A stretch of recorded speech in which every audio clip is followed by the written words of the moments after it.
Welcome to Bible Study with Jairus. Leviticus 4, Levels of Fellowship with the Lord. Why did God ordain different sacrifices for the sins against the outer courtyard, the sanctuary, and the Holy of Holies? With regards to the sin against the outer courtyard, we cited the example of the prostitutes and tax collectors. Sinning against the sanctuary is explicitly mentioned in Numbers 18:1.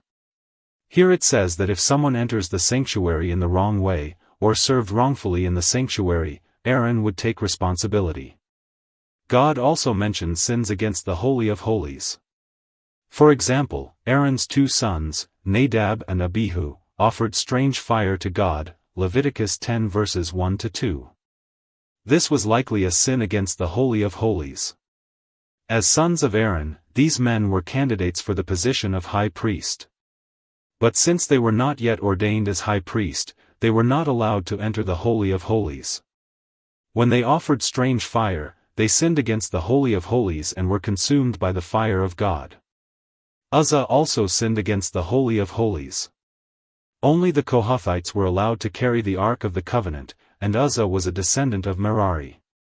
Numbers 4 clearly states that the Merarites were only permitted to carry the items in the tabernacle as well as in the outer courtyard. Uzzah was killed for touching the Ark of the Covenant. Most likely, he sinned against the sanctuary or even the Holy of Holies. The Old Testament is only a picture of the New Testament reality. This picture shows that the closer the relationship, the more relational harm we cause by our hurt and betrayal.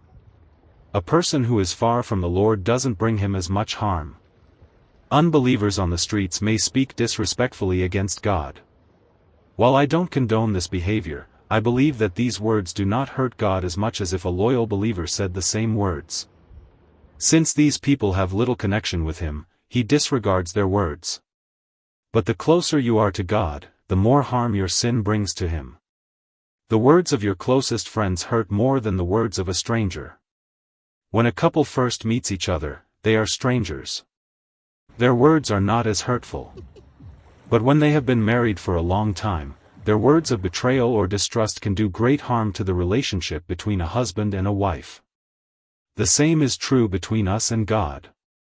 When we do not belong to God, He demands less of us. He accepts anyone willing to come to Him for salvation. After we know Him as Savior, when we sin unintentionally, we bring more hurt to God's heart. But when we who know God intentionally sin against Him, He will treat us more severely. The differences in the size of the offerings and the places where the blood was sprinkled remind us of this truth.